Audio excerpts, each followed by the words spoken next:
Guys आज के इस वीडियो में दोस्तों हम लोग सॉल्व करेंगे क्वेश्चन नंबर 6। आपका चैप्टर नंबर है 14 जिसका नाम है मार्जिनल कॉस्टिंग। अच्छा दोस्तों, ये क्वेश्चन बहुत इंटरेस्टिंग क्वेश्चन है। इस क्वेश्चन को आप ए जरूर मार्क कर लीजिएगा क्योंकि आपको इस क्वेश्चन को रिवीजन के टाइम पे जरूर एक बार देखना चाहिए। यहाँ पर लिमिटेड डेटा दिया है और आपको दो वेरिएबल्स के थ्रू आपको इस क्वेश्चन को सॉल्व करना पड़ेगा। ये नया क्वेश्चन है, नई टाइप का क्वेश्चन है। आइए देखते हैं। कंपनी है एक जो कि सेल करती है एक प्रोडक्ट 15 रुपये पर यूनिट पे। ठीक है sir. In a period if it produces and sells 8,000 units, it incurs a loss of 5 rupees per unit। एक पीरियड में अगर एक कंपनी 8,000 यूनिट बनाती है और 15 रुपये पे बेचती है तो पर यूनिट उसको लॉस होता है 5 रुपये का। हमने बोला okay sir. If the volume is raised to 20,000 units, अगर जो हमारा वॉल्यूम है दोस्तों उसको 20,000 यूनिट बढ़ा दिया गया है, 8,000 से उसको 20,000 यूनिट ले आए तो हमको प्रॉफिट होने लगेगा दोस्तों 4 रुपये पर यूनिट का। ठीक है सर। हमको कैलकुलेट करना है हमारा break even point in both in terms of value as well as unit. क्या पूछ रहा है सर? ब्रेक इवन पॉइंट बताइए, वैल्यू के टर्म्स में भी और यूनिट के टर्म्स में भी। क्वेश्चन चालू करने से पहले आइए कुछ हम लोग चीज़ें समझ लेते हैं दोस्तों, क्योंकि समझना बहुत ज़रूरी है। यहाँ पे बोल क्या रहा है? यहाँ बताया जा रहा है कि आप एक आइटम आप सेल करते हो जिसका नाम है जिसकी कॉस्ट है 15 रुपीज़। आप उसके अगर 8,000 यूनिट बेचते हो, यानी कि आप टोटल 1,20,000 रुपीज़ की आप सेल करते हो। सो आपको क्या होता है, आपको अगर प्रॉफिट वाले स्टेटमेंट में आएंगे यहाँ पर आपको सर लॉस झेलना पड़ता है कितने का? पर यूनिट के हिसाब से 5 रुपीज़ का, यानी कि 8,000 इंटू 5 यानी कि 40,000 रुपीज़ का आप क्या झेलते हो सर? लॉस झेलते हो। यहाँ से माइनस करते होंगे, वेरिएबल कॉस्ट कंट्रीब्यूशन आता होगा, उसमें से फिक्स कॉस्ट माइनस करते होंगे, तब आपके पास क्या आता होगा? 40,000 रुपीज़ का लॉस आता होगा। वहीं पर अगर अपनी सेल हम बढ़ा करके कर दें सर 20,000 यूनिट्स की, यानी कि 15 रुपये से बेचें और लेकिन अब हम यहाँ यूनिट बढ़ा दें, 20,000 यूनिट बेचें, 20,000 इंटू 50 तो कितना आएगा सर? 3 लाख रुपीज़ हमारी सेल की प्राइस होएगी। और फिर हम दोस्तों प्रॉफिट कमा पाएंगे कितना? 4 रुपीज़ पर यूनिट, 4 इंटू 20,000 का, यानी कि 80,000 रुपये का दोस्तों हमको क्या होगा? प्रॉफिट होगा। हमने बोला ओके सर, सही बात है। यहाँ पे भी हमको कुछ variable cost, contribution, fix cost लगेगी और फिर हमको यहाँ पे लॉस हो रहा है, यहाँ पे हमको प्रॉफिट होगा। पूछ रहा है कि ब्रेक इवन पॉइंट बताइए।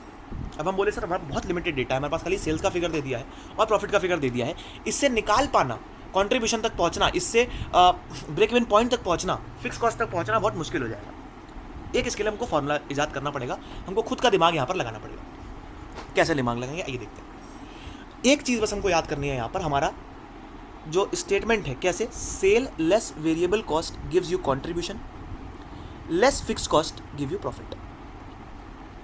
अगर इस फॉर्मूले को हम लोग दोस्तों, अगर इस स्टेटमेंट को हम लोग लीनियर मैनर में लिखें तो कैसे लिखेंगे? सेल में से वेरिएबल कॉस्ट हम कम करेंगे तो हमको मिलेगा कंट्रीब्यूशन, कंट्रीब्यूशन में से हम अगर फिक्स कॉस्ट को लेस करेंगे हमको मिलेगा प्रॉफिट। हमने बोला सर बिल्कुल सही बात कर रहे हैं। अब देखिएगा सर यहाँ पे जादू कुछ करने वाले हैं हम लोग, समझने वाला जादू होगा यहाँ पर। कैसे जादू होगा देखिए, sale less variable cost is equal to contribution. अगर इस फिक्स कॉस्ट को यहाँ पे यहाँ ले आया जाए तो प्रॉफिट प्लस फिक्स कॉस्ट हो जाएगा। अब इसको देखिए, सेल माइनस वेरिएबल कॉस्ट से भी हम कंट्रीब्यूशन पे आते हैं और प्रॉफिट और फिक्स कॉस्ट को जोड़ करके भी हम कंट्रीब्यूशन पे आते हैं। यानी कि अगर इसमें से यहाँ से कंट्रीब्यूशन का फिगर हटा दिया जाए सो फॉर्मूला हमारा क्या बन जाता है दोस्तों? Sales minus variable cost is equal to profit plus fix cost, यानी कि sale less variable cost is equal to profit plus fix cost. यहाँ तक समझ में आ गया दोस्तों? ये दोस्तों हमारा यहाँ पर फॉर्मूला बन जाता है। इसी फॉर्मूले की मदद से हम इस क्वेश्चन को सॉल्व करेंगे। तो आइए इस क्वेश्चन को कैसे सॉल्व करा जाएगा ये देखते हैं। क्या बोल रहे हैं सर यहाँ पर सर हमारे पास दो सिचुएशन है। Situation number, case number 1, sale less variable cost is equal to fix cost plus profit. ये हमको आता है, ये हमने अभी पीछे देखा है। हाँ सर, हमने इस फॉर्मूले को पीछे देखा है। यहाँ पर हमारे केस में सेल्स का फिगर हमारे पास है कितना है सर? 1,20,000 केस नंबर 1 में हमने पीछे निकाला है। वेरिएबल कॉस्ट का फिगर हमारे पास नहीं है, फिक्स कॉस्ट का फिगर हमारे पास नहीं है। प्रॉफिट हमको बता रहा है कि 40,000 रुपीज़ का क्या हो रहा है? हमको लॉस हो रहा है, यानी कि यहाँ पर माइनस 40,000 रुपीज़ हो जाएगा। हमने बोला ओके सर बिल्कुल सही बात है। अब ये दो फिगर जो है हमारे पास नहीं है। अगर किसी एक भी फिगर हमारे पास होता तो हम आंसर यहाँ पर निकाल देते, लेकिन हमारे पास दोनों ही फिगर नहीं है। हम क्या करेंगे दोस्तों? बचपन में जाएंगे और जब हम सॉल्व करते थे अपने मैथमेटिक्स में क्लास 8, 9, 10 में, हम क्या करते दोस्तों? फिक्स कॉस्ट को मानेंगे y और वेरिएबल कॉस्ट को मानेंगे x। वेरिएबल कॉस्ट को मानेंगे x, फिक्स कॉस्ट को मानेंगे y। कैसे सॉल्व करेंगे आइए देखते हैं। 1,20,000 रुपीज़ केस 1 में हमारी टोटल सेल्स है। इसमें से क्या लेस करेंगे सर? हम लेस करेंगे इसमें से वेरिएबल कॉस्ट, यानी कि 8x लेस करेंगे, यानी कि हम इसमें से x लेस करेंगे। लेकिन क्या ये x जो है वो रिप्रेजेंट कर रहा है पर यूनिट की वेरिएबल कॉस्ट। हमको कितने यूनिट की चाहिए सर? 8000 यूनिट की, तो यहाँ पे क्या आ जाएगा 8000x। इसी तरीके से y, अब y पे तो पर यूनिट होता नहीं है, y जो फिक्स कॉस्ट होती है वो ओवरऑल कॉस्ट होती है, तो यहाँ पे खाली y लिखा जाएगा इररिस्पेक्टिव ऑफ यूनिट। यूनिट कम बेसी उससे कोई फर्क नहीं पड़ता। यहाँ पर क्या लिखेंगे -40,000। ये बना हमारा फर्स्ट इक्वेशन, इक्वेशन नंबर 1। इसी प्रकार से केस नंबर 2 में आते हैं। हमारी यहाँ पे सेल्स का फिगर क्या है sir? 3 lakh rupees. Variable cost को क्या करेंगे? माइनस करेंगे। कितनी वेरिएबल कॉस्ट है सर? x वेरिएबल कॉस्ट है, और कितने यूनिट की है sir? 20,000 units is equal to y, क्योंकि हमारा फिक्स कॉस्ट जो है सेम रहेगा, और यहाँ पर हमको प्रॉफिट होगा 80,000 रुपयों का। ये हो गया हमारा इक्वेशन नंबर 2। अब जैसे ही हम दोनों इक्वेशन को दोस्तों सॉल्व करेंगे, देखिए हमारे पास क्या आंसर आता है। दोनों इक्वेशन को आइए सॉल्व करते हैं। कैसे सॉल्व करते हैं सर? हमको याद है हमारा जो लीनियर इक्वेशन का मेथड है, हम उसको लगाएंगे, यहाँ पर इसको माइनस का साइन लगाएंगे, हमारा इक्वेशन जो है सॉल्व हो जाएगा। 3 लाख माइनस 1,20,000 कितना हो गया? -1,80,000। ये हो जाएगा माइनस से प्लस हो जाएगा 20,000 और 8,000। 8,000 माइनस 20,000 कितना होता है? -12,000।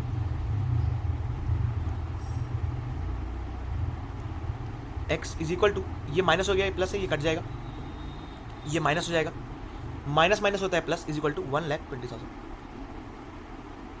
कितना हो गया सर? ये 1,20,000। ठीक है, अब देखिए यहाँ भी माइनस, ये भी माइनस, ये भी माइनस, अब ये तीनों क्या हो जाएगा? प्लस हो जाएगा। ये जो फिगर है 1,20,000 का, ये शिफ्ट होकर यहाँ आ जाएगा। So 12,000x is equal to 60,000। x is equal to 60,000 divide by 12,000 is equal to x is equal to 5। यानी कि हमारी वेरिएबल कॉस्ट कितनी आ गई सर? वेरिएबल कॉस्ट पर यूनिट आ गई 5 रुपीज़। ठीक है, 5 रुपीज़ हमारी क्या आ गई? Variable cost per unit. अब किसी भी इक्वेशन के अंदर इसको पुट कर देते हैं। जैसे कि मान लीजिए इक्वेशन नंबर 1 में इसको पुट कर दिया जाए, तो क्या हो जाएगा? 1,20,000 रुपीज़ माइनस 8,000 इंटू 5 कितना हो गया? 40,000 is equal to y minus 40,000। अभी 40,000 का हो गया, ये कितना हो गया दोस्तों? 1,20,000 इज इक्वल टू y। तो यानी कि हमारी फिक्स कॉस्ट कितनी आ गई दोस्तों? 1,20,000। अब हमारे पास कौन कौन सा डेटा मौजूद है? हमारे पास ऐसा कौन कौन सा डेटा है जो कि हमारे पास है? हमारे पास वेरिएबल कॉस्ट का फिगर हो गया, हमारे पास फिक्स कॉस्ट का फिगर आ गया। अगर हम इसमें यहाँ पर पुट करें वेरिएबल कॉस्ट का फिगर, कैसे पुट करेंगे सर? 5 रुपीज़ वेरिएबल कॉस्ट है, और कितना हमने बेचा? 8,000 यूनिट्स।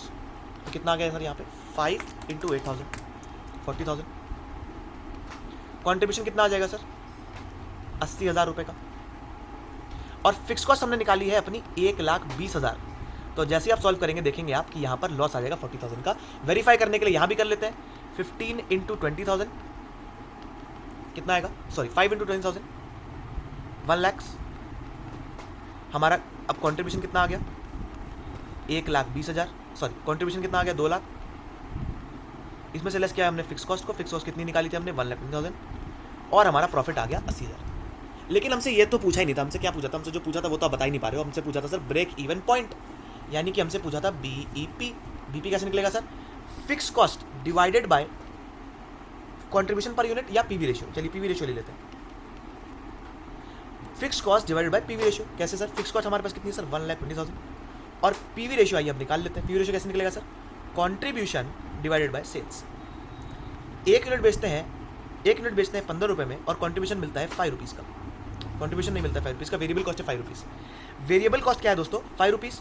यानी कि कंट्रीब्यूशन कितना हो गया? अगर 1 यूनिट की देखिए बात, तो सेल्स हो गया 15 रुपये का, वेरिएबल कॉस्ट 5 रुपीज़ की, तो कंट्रीब्यूशन कितना हो गया? 10 रुपये का। तो यहाँ पे कितना आ जाएगा? 10 upon 15 into 100। 10 divide by 15 into 100 कितना हो गया दोस्तों? 66.66%। सो 1,20,000 डिवाइड बाई 66.66% कितना हो गया? 1,80,000 रुपीज़। राउंड ऑफ में लेंगे 1,80,000 रुपये। हमारा क्या हो गया? Break even point in value. अच्छा, अगर यूनिट्स में निकालना हो बहुत और आसान है। Fix cost divide by contribution per unit. Contribution per unit क्या है? 10 रुपये पर यूनिट। कितना हो जाएगा? Fix cost 1,20,000 divide by 10 per unit is equal to 1,20,000 is equal to 12,000 units, 12,000 units. अब वेरीफाई करने के लिए 12,000 units into 15 rupees per unit कितना हो गया? 1,80,000 आंसर। चेक कर लीजिए दोस्तों, ब्रेक इवन पॉइंट हो गया, break even point in value आ गया, break even point in units आ गया। ओके, तो यहाँ पर दोस्तों हमारा क्वेश्चन जो है समाप्त होता है। Thank you for watching. अगर आपको समझ में नहीं आया हो तो एक बार दोबारा से वीडियो को देखिएगा। उसके बाद भी अगर समझ में ना आए तो आप कमेंट सेक्शन में बताइएगा। समझाने का प्रयास करेंगे। कोई अगर आप दिक्कत आ रही हो आपको, अच्छा क्वेश्चन है, इसको मार्क कर लीजिएगा। We'll meet in the next video. Till then this Devansh Agarwal signing off. जय हिंद।